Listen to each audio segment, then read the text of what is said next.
which lay before the great flood, in the area we now call the Atlantic Ocean.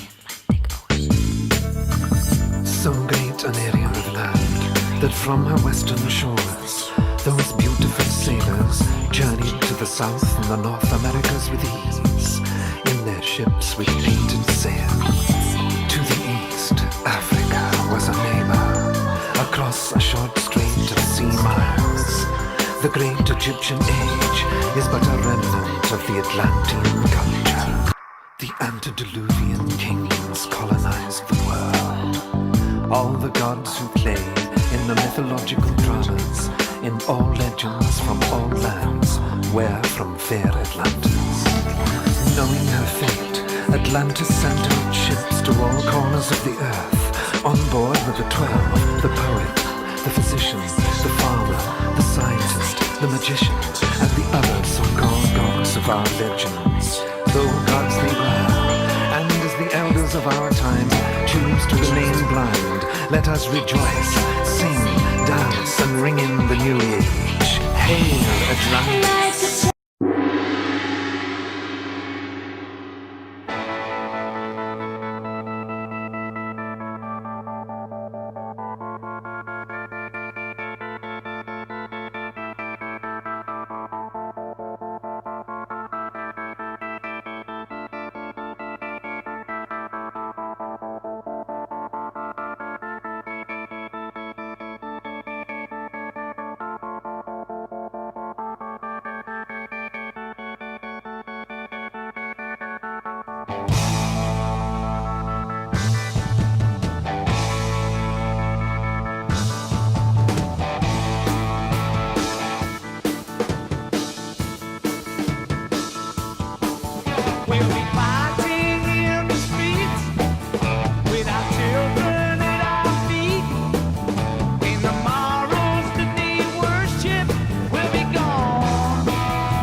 Okay, so I want to talk a little bit more about one of my favorite topics again.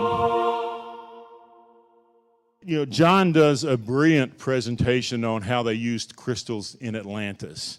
And they used crystals for out-of-body travel. They used crystals to communicate with the divine. My book has been a bit delayed. I've got this book in me about what I think was the true story of Atlantis. I have a little bit different take on it. I feel like how many of you feel like you were in Atlantis? I think all of us here were. Casey has just a incredible, prolific file of information about Atlantis, but I have a little bit different take on how I think Atlantis fell. I think that it involved those two groups, the sons of Belial and the family of the Law of One. We are the family of the Law of One. Now, in Atlantis, and I think this was absolutely an Atlantean colony, Casey, and a lot of you may not realize this, Casey said that some of the earlier humans which inhabited physical bodies as they were experiencing, and I'm not going to get into John's area of the story of the soul tonight, but he talks about humans that had scales, tails, and feathers. And Hugh Lynn Casey, the father of Charles Thomas, talks about genetic engineering. Casey speaks about genetic engineering that was originally used to create a highly attuned physical body that our souls could incarnate into.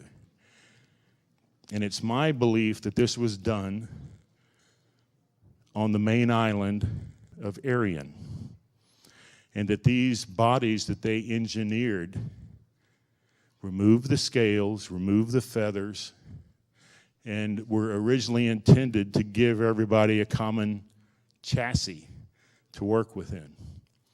And these became known as the Aryans. And then this group became under the control of a charismatic group that believed in Aryan superiority. They wanted to remove all of these feathers and tails and defects. And they let that power go to the wrong place. But there was one problem. They didn't have control of the crystals. Our family. Do you feel chills on your arm as I tell this story? Because some of it happened right here. Our family had control of the crystals. And we used thought to a certain degree to control them.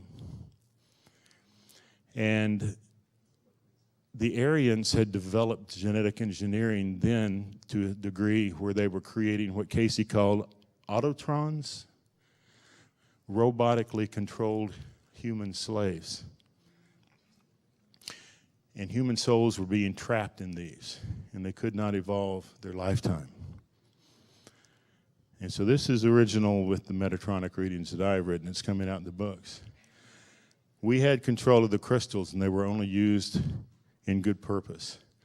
And the sons of Belial approached us, and they controlled all the agriculture, all the industry. And they said, we will stop making these slaves if you will teach us how to use these crystals.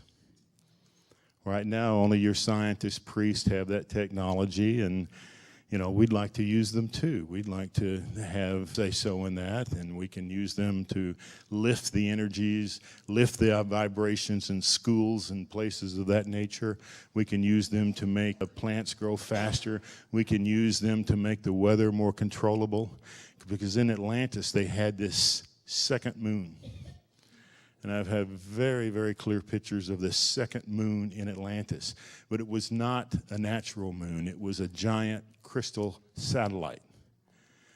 And we could see it, and it was self-regulated, and it floated all around the greater Atlantis. And of course, Atlantis had three great periods. The first real powerful phase of Atlantis, I believe, was about 200,000 years ago. But that second moon of Atlantis was a giant crystal satellite, and it was used to regulate the power stations. How many of you are aware that Edgar Cayce did readings for Nikola Tesla? He did. He gave specific readings on how to develop a perpetual motion energy machine. So this man was scientific. This man was tapping into energies.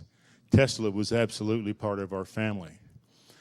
So was Einstein. These were brilliant scientists, priests, where sacred science was combined with spirituality.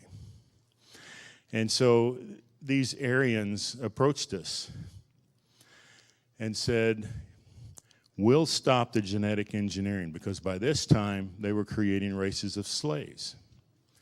And they also were doing these Dr. Moreau experiments where they took giant beasts and combined them with human DNA for labor in mines. And that's what I think Bigfoot is. I think Bigfoot is a remnant of genetic engineering. In the beginning, they were controlled to a certain degree by radio waves and by injections. But I think what is left is something that does not fit into nature. Many people have said to me, are the Bigfoot and the Sasquatch aliens? And I said, no, they're more from the earth than you are.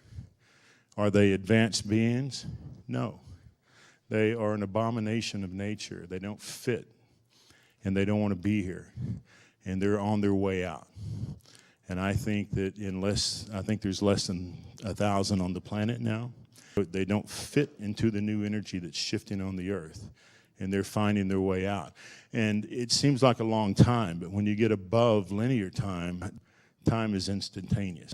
And it's always funny to me when you see these Bigfoot shows and you see these guys doing this whooping and hollering, as though this half man, half animal being wouldn't recognize the difference. People talk about the bloodhound having this incredible sense of smell. Do you know what animal has the greatest sense of smell on the earth? The bear. The remnants of the Bigfoot, the Sasquatch, have an even greater sense of smell than the bear. I think they can smell humans from a great distance. I think they're primarily nocturnal. I think they're out of sync with nature. I think that they're moving, but I think they were the last successful, to a certain degree in terms of physiological standpoint, that they were the last. I think there's very few left, but there are a lot in Arkansas in that area. And by a lot, I mean there's probably a colony of about 20 or 30 of them. And they're not that difficult to see in the National Forest area. I lived there when I was 18 and 19, and we used to drive up to the mountain to watch them.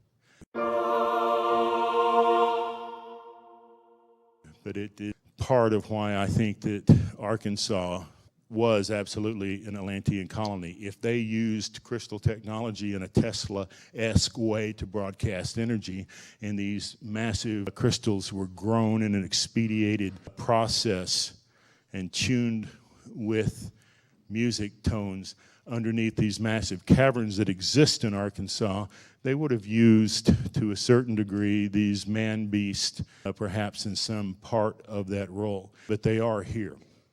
And so when the sons of Belial approached the Law of One with that agreement to teach them how to use the crystals, there was an agreement made, and then the promises over centuries were broken. A council had been established that was mainly Poseidon's Law of One with Aryans. We had, I think it was like a 5-4 difference. And they were able, in the times of the wars with the Greek colonies, they were able to convince one of the Poseidons to change their vote. And that allowed the Aryans to have trained people to know how to use the crystals. And they used them in warring purposes. They had this charismatic leader that was talking about this master race. Does that make sense? Does that kind of tie in with Himmler and Hitler and the Nazis, this Aryan aspect? And that energy is an overbleed, and it has come out in different times. what was the Spanish Inquisition was also that same energy of the sons of Belial. And they came out through the Hapgood family of Austria that were in combination with Spain. And had the Spanish Inquisition have come to the Western world, it would have changed the way that we move forward, and we would not be facing the ascension now, because it had nothing to do with the nationality of the Austrians or the Spanish. It had everything to do with the energy of that dark force that is absolutely part of duality. And we're seeing that same energy that was in the Spanish Inquisition surface again now, because it always hides as a wolf in sheep's clothing. And you know what that energy is. I don't have to say it. Absolutely. And it's part of the duality. And it's always there. And part of what we are here to do is to learn how to move forward through it, to learn how to be responsible creators. Ascension has always happened one heart at a time. One heart at a time. And the ascension that took place in 2012 was for the planet, not for humanity. I think we are 300 years away from the mass of humanity being at an enlightened stage. But what we can do now is co-create that future, because we have to learn what? Responsible co-creation. Crystals are a part of it. All of this is a part of it. And so when we come here now to the place where the crystals are reactivating, and they are reactivating now, we're going to see an energetic change in areas like this and in areas like Brazil, where that crystalline vibration exists. Someone here, I don't remember exactly who, sent an email and said, I live near Mena, Arkansas. And they said, but the people around here don't really seem enlightened.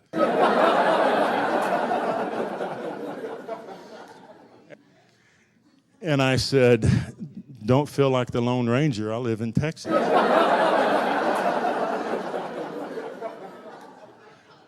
We can't all live in Canada. And we're influenced by those energies. We don't have that Canadian shield. And not to burst the bubbles, but I tell all the Canadians, if you were born here, you'd be just like us. We have a much greater effort required to achieve our enlightenment. It's much easier in Canada because all the people are nice. In terms of the recoming of the Law of One, Casey absolutely spoke about Law of One Atlanteans coming back in mass, coming back by the hundreds of thousands. And we are here now, and we have the opportunity to get it right.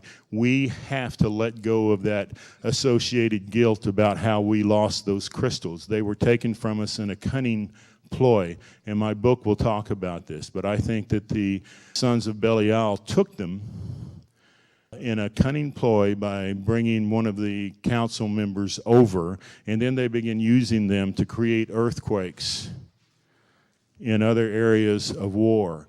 And they were using these in untoward ways that created imbalances in the earth. Now, I think that that led to the end. That's not to say that this also circumvented or that this excludes the probability of asteroids and cosmic rays for melting the ice caps. But if you are a follower of Casey, he speaks about the misuse of the crystals as being the issue that led to the decline. And so this is where we have to look at credible channel sources versus scientific information and find that merging. And all of my studies of Casey have pretty much validated that he was right on in this, in his interpretation of scientific events. I tend to believe that the crystals were misused, and that led to some degree to the sinking of Atlantis. How many of you agree with that? How many of you feel like you were in Atlantis and they did have crystal technology? I think most of us just sense that. And so I think a lot of the reason many of you are drawn here and a lot of the reason many of you want to return is because this time we have the feeling that we want to get it right. This time we're not going to get tricked again. And you have to let go of the guilt of having them taken away, because the Poseidons did not lose the crystals. The Poseidons of the Law of One did not misuse them. It was the other group. And that other group, as I said, came forth in many times. What is happening now is an overbleed. If you see this thing in the Middle East, it's an overbleed of unresolved energy related to the Crusades. We have to resolve all of these energies. And so part of our role in the return of the Law of One is getting it right this time. And so back to the point, the energies that are happening now on the planet have enabled us to operate in a greater matrix. The tools are there. This solar radiation activates the pineal because it changes the anionic to cationic ratio, and there have been tests. You can take an ionic generator and put it in your house and use it as a meditational tool. And all of these air cleaners that you find are anionic generators. Buy an ionic generator. I bought one. I had to get rid of it because Ann said it turned the walls black. She's very proud to be Scottish, but she absolutely operates a pristine house. I used to get in trouble for putting footprints on the carpet, but always been very, very proud of her Scottish and British heritage. Well, she would tell me about all the contributions that Scotland have made to modern society and even in the United States. I said, well, what you may not be aware of is that John Muir, the Scotsman, of course, established the national park system in the States. I said, but there was actually a Scotsman that was responsible for the Grand Canyon. How many of you knew that? Yeah, centuries ago, a Scotsman dropped a penny and started digging for it.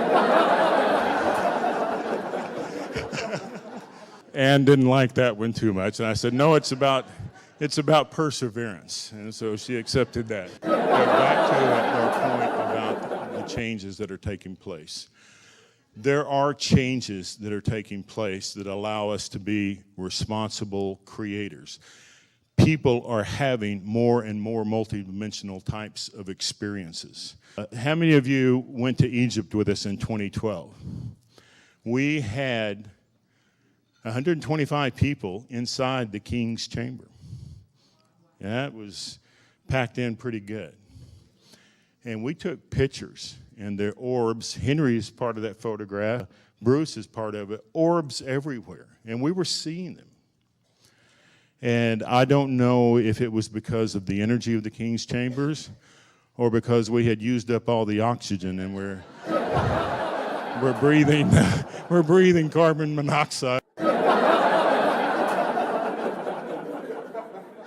got 126 people inside the king's chamber. That was pretty interesting.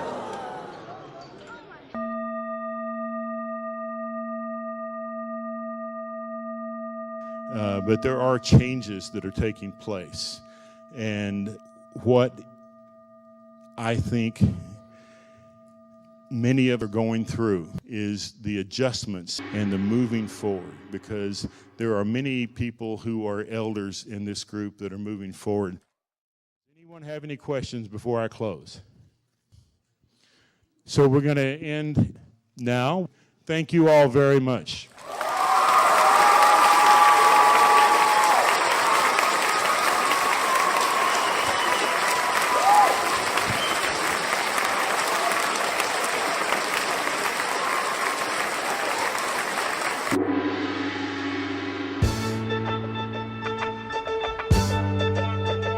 There's a sun man waiting in the sky.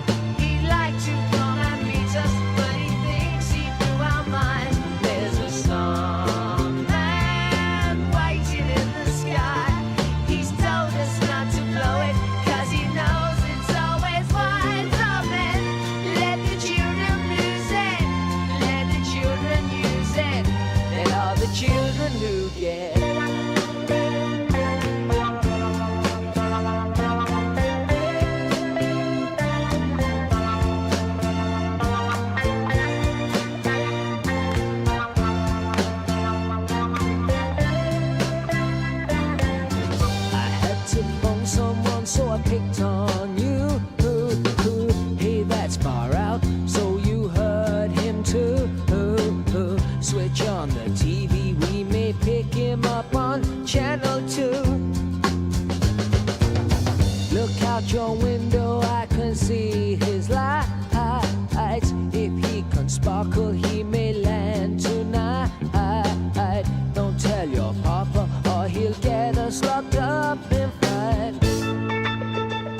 There's a snowman waiting in the sky. He'd like to come and meet us, but he thinks he blew our mind. There's a snowman waiting in the sky. He's told us not to blow it, 'cause he knows it's always wide open. Let the children lose it, let the children use it. They are the children who get.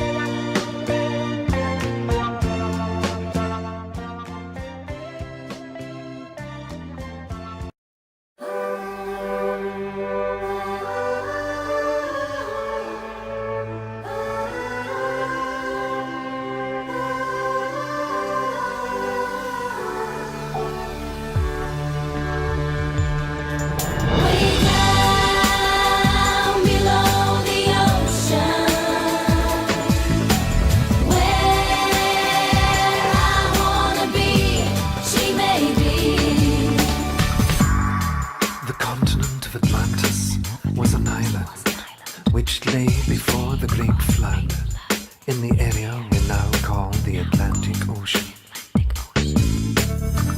So great an area of land that from her western shores those beautiful sailors journeyed to the South and the North Americas with ease in their ships with painted sail. To the east, Africa was a neighbor. Across a short strait of sea miles, the great Egyptian age is but a remnant of the Atlantean culture. Like a child who's running wild, sinking deeper down the line. I close my eyes to see the light. Way down below the ocean,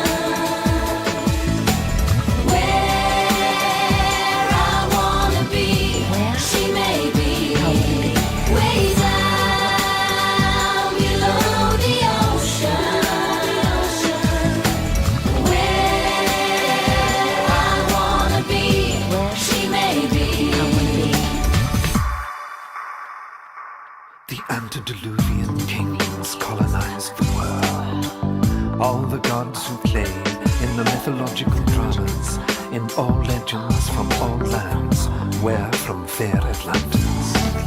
Knowing her fate, Atlantis sent out ships to all corners of the earth. On board were the 12, the poet, the physician, the farmer, the scientist, the magician, and the other so-called gods of our legends. Though gods they were, and as the elders of our time choose to remain blind, let us rejoice, sing, dance, and ring in the new age. Hail Atlantis! like a child who's running wild, sinking deeper down the line. I close my eyes to see the light. Way down below the ocean, where I wanna be, she may be. Way down below the ocean,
the sin.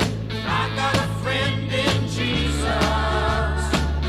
So you know that when I die, He's gonna set me up with the Spirit in the sky. Oh, set me up with the Spirit in the sky. That's where I'm gonna go when I die. When I die and they lay me to rest, I'm gonna go to the place that's the best. Go to the place that's the best.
I live on a big round ball.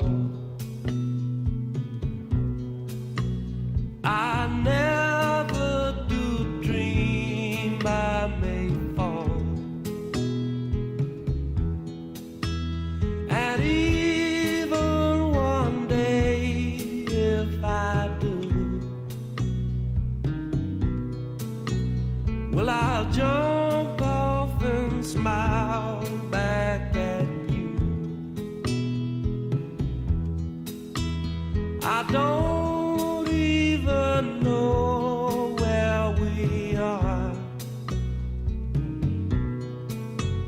but they'll tell you we're circling a star. Well, I'll take their word, I don't know, but I'm dizzy, so it may be so.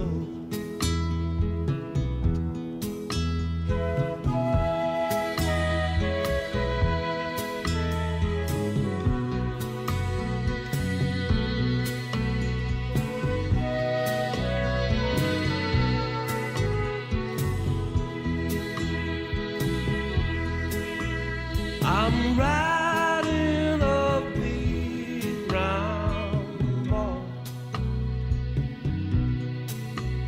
I never do dream I may fall. And even the high must lay low. But when I do fall, I'll be glad to go. Yeah, when I do fall, I will be glad to go. Yeah, when I do fall, I will be glad to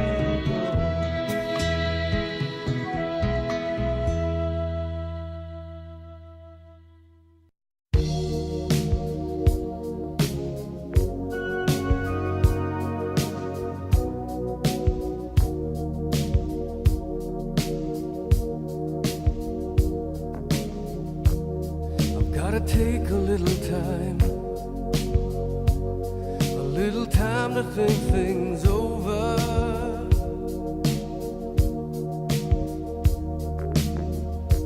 I better read between the lines in case I need it when I'm older.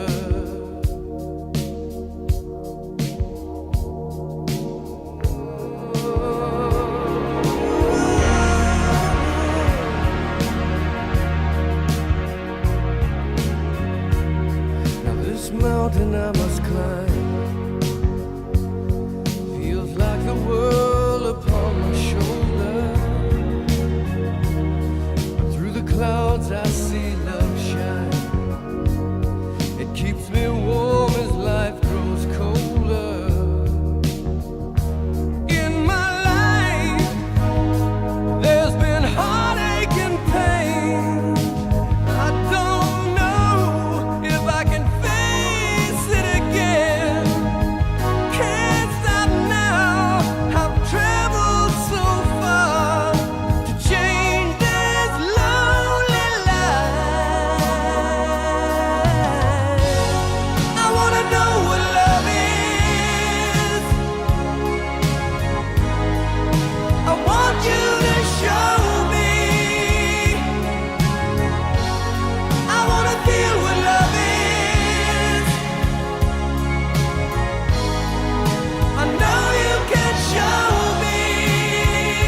I know you can.